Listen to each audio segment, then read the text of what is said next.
guys, it's Sam, and this is my spoilery gush for Golden Sun by Pierce Brown. As I said, this video will have spoilers in it, so if you haven't read this book, go ahead and check out my spoiler-free review, which will be linked on the screen. So this book, although it took me a month to read because I had no time to read this month, was so good, and every time that I was reading it, I was enjoying it. It's just a fun, fast-paced book, and within the first chapter, like when everything starts going to shit, I was like, I forgot how emotionally invested I get in this. Like, I think I actually tweeted out or something, or like Goodreads status, that like, I have trouble sometimes even picking this book up because I love the characters so much and I don't want anything bad to happen to them, and stuff is always happening to them, and I'm so emotionally invested, but then I want to keep reading. Like, there's that pull of like anxious reading with this series because you never know what's gonna happen. You never know what's gonna happen. I have an impossible time predicting anything with this series, so I'm always on edge. I'm always left wondering, like, who's gonna betray him? What's gonna happen? Please stay safe. I love you guys. Like, all of that. So it just really, really stresses me out. So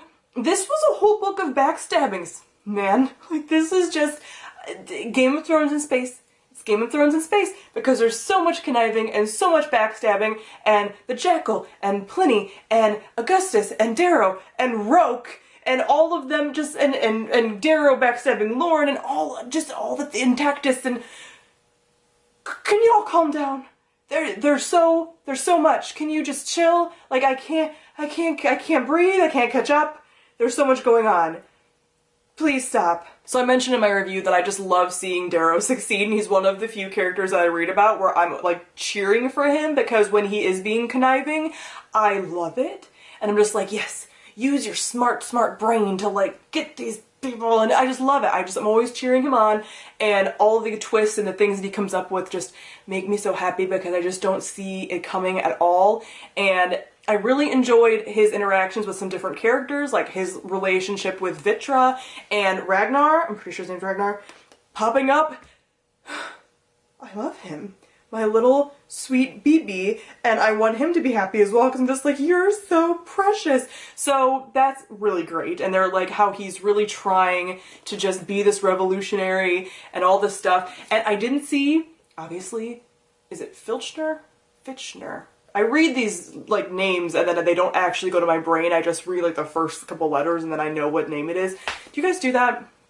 I do that. So I sometimes forget the names of people. But that guy is Ares, and Severo is half red, which just makes sense, and all this stuff. The only complaint, which again I talk about in my review, is Darrow and his wife being this big motivator for him is now repeated in Filchner and his wife being the motivator for him. Like, can these women have their own agency, please? Like, I did like the conversation that Darrow had with his mom, where she kind of gives Io a more humanness to her, a little less, like, worshipped by him, because he really does kind of worship her. So that was cool. It gave her, like, a more complexity, but still, I just feel like throughout the book, all the way to the end, he's still thinking of her as his main motivation. When the whole thing came out about her having a kid and being pregnant when she died, and that being a big motivator for him doing stuff, it's just like, can you find different motivation besides her making you do these things? Like, And like I said, when the mom said, like,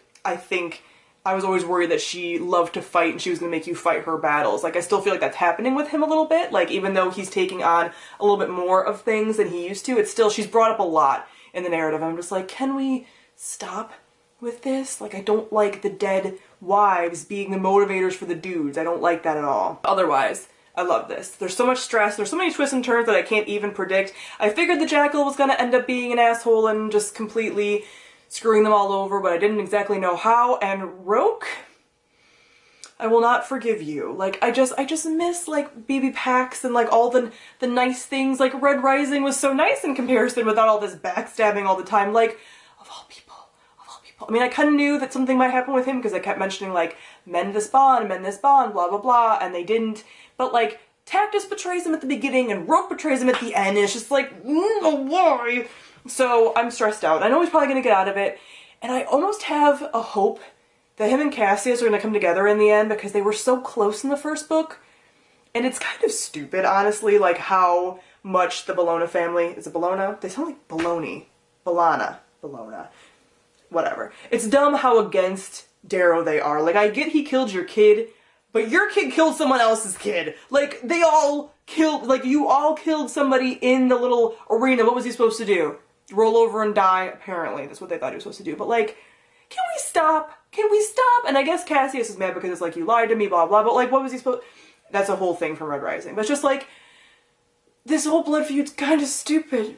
Kind of stupid. And it just makes me sad that, like, he's tied up with Augustus. Well, not anymore now because Augustus is dead and, like, everything sucks. But, well, I mean, he was a villain too. There's like 5 different villains in here. So what are you supposed to do? Like, who's the lesser of 2 evils? I don't know. I don't know. But it just sucks that he had to, because of his cause, team up with Augustus, because he could have gone with Lorne. And when you go to, like, Lorne's house and you see all how nice it was, and he could have been a better person, but he can't because he has to be a revolutionary.